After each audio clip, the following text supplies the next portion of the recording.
Монголоо сонсын үндэсний аян сонгон хайрхан дүүргийн 71-р тойрог 5 дугаар сарын 19-20-ны өдрүүдэд болж байна. Аяны хүрээнд тус дүүргийн иргэдийн уулзалт ярилцлага хийж хүүхэд залуусын дунд хөгжөөн тэмцээн, шатар даавны тэмцээн, суглаа зэрэг арга хэмжээг зохиомжуулж байна. За энэ өдрөлгийн гол зорилго нь өнгөрсөн 2016 онд бол манай сонгон хайрхан дүүргүүд бүх шатнд Монголын ардын намд бол ихтгэл хүлээл гэж бүрэн ихтгэл хүлээл гэсэн байгаа. За энэ өнгөрсөн хугацаанд бол бас Монгол ардын нам чухам ямар ажил хэрэгжүүлсэн, бүрийн хөтөлбөрийн хэрэгжил ямар байгаа.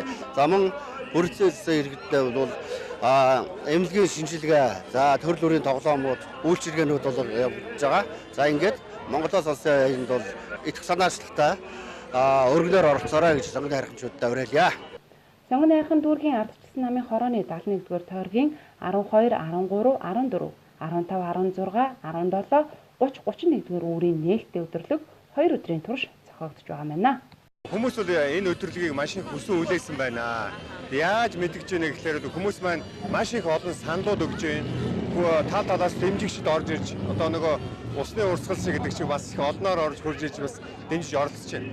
Тэгээ энийг бол би зүгээр эргээд бодоход бол нөгөө Монгол ардын нам маань 2 жилийн өмнө сонгуульд амлалт өгөөд гарсан. Тэгээд тухайн үед иргэд маань сонголтоо хийсэн, итгэл өгсөн.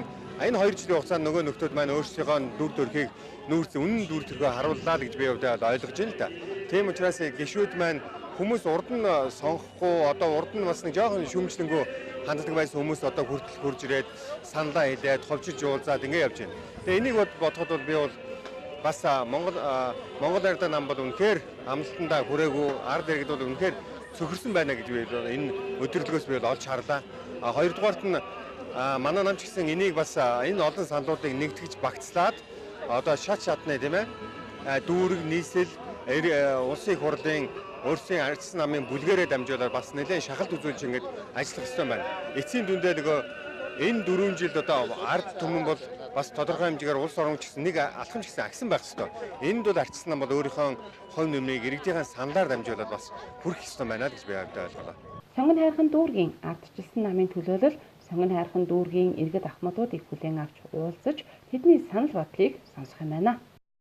Ардчилсан үзэл санааг дэмждэг түгээн дэлгэрүүлдэг хүн бүхний өмнө ардчилсан нам нээлттэй байх болно. Намын шинжиллээс Монголын шинжилэл рүү Монголоо сонсъё.